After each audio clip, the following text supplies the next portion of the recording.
Meridian to all hands. Sound off. A calm voice reading a crew list from a station whose crew died 4 years ago. Ada Reyes had heard the loop 100 times. Tonight she counted the names. There were 7. The Meridian carried 6. She rewound the recording, played it slower. Reyes, Okonkwo, Vale, Denga, Sato, Cruz. Then a 7th, a name the noise almost swallowed. She pressed the headphones hard against her ears. 6 chairs, 6 suits, 6 people she had memorized, and one voice more. The Meridian was a research station, parked far out past the belt, listening to things too faint to hear from Earth. Contact ended in a cascade failure, hull breach, cabin pressure gone in seconds. 6 confirmed lost. The agency mourned, filed the report, and moved on. But the station never stopped talking. There was nothing supernatural in that, Ada reminded herself. A transmitter runs as long as it has power. The Meridian ran on a radioisotope generator, plutonium that would keep giving warmth and current for decades. The machine didn't know its people were gone. It only knew that no one had told it to stop. And the roll call she heard tonight wasn't now. Light takes hours to cross that distance. Every word had left the Meridian long ago and only just arrived, cold and patient. Ada was listening to a moment already dead, a message from the past insisting, against all evidence, that everyone was still aboard. She pulled the official manifest, 6 names, signed, sealed, unchanged since launch. She overlaid it against the transmission. 6 matched perfectly. The 7th had no line, no ID, no service record. It sat between Sato and Cruz like a shadow that had learned to stand in a doorway. There were ordinary explanations.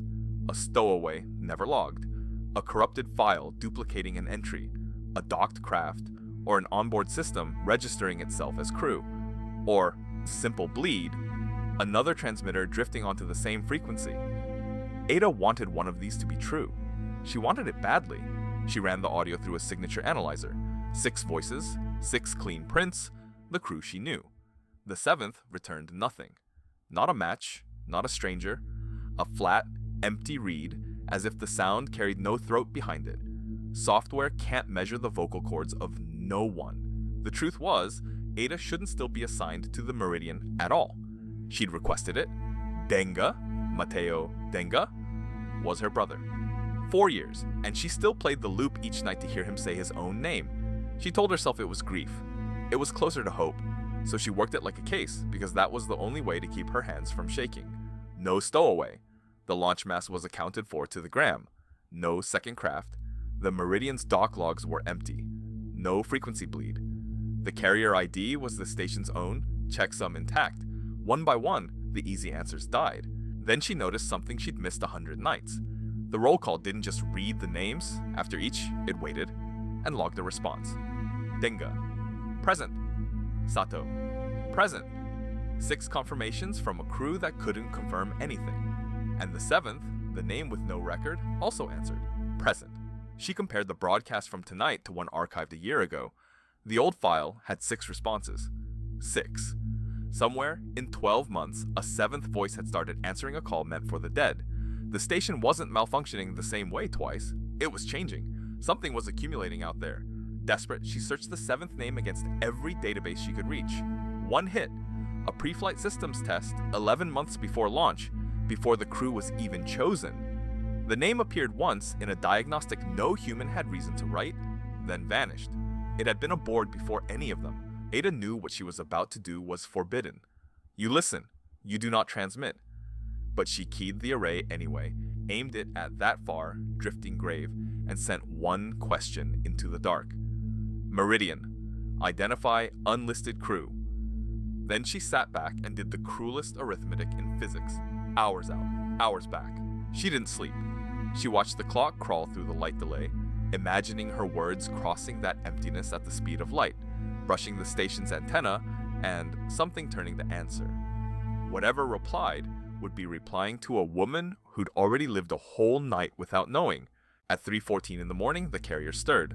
Not the loop this time. A direct response, calm as ever, to the query only she had sent. Unlisted crew, the voice said, and then it read a name. Her breath stopped. It was not the 7th name. It was hers. Reyes? Present. She hadn't given her name. She'd sent one line, no signature, from a relay a lifetime away. And still the Meridian answered as though she'd been aboard all along, as though the roster wasn't a record of who had died, but a list of who was, somehow, still accounted for. The 7th chair had been waiting for a 7th name. For 4 years she had reached toward that station every single night, offered it her attention, her longing, her name spoken aloud to an empty room. She thought she'd been listening. Now she wondered whether all that time she had been answering, quietly checking herself into a manifest that only ever grew longer. There was still a rational shape to it if she squeezed. A recursive vault, a system logging its own listeners, a loop feeding on the very signals sent to study it. The machine had no intent.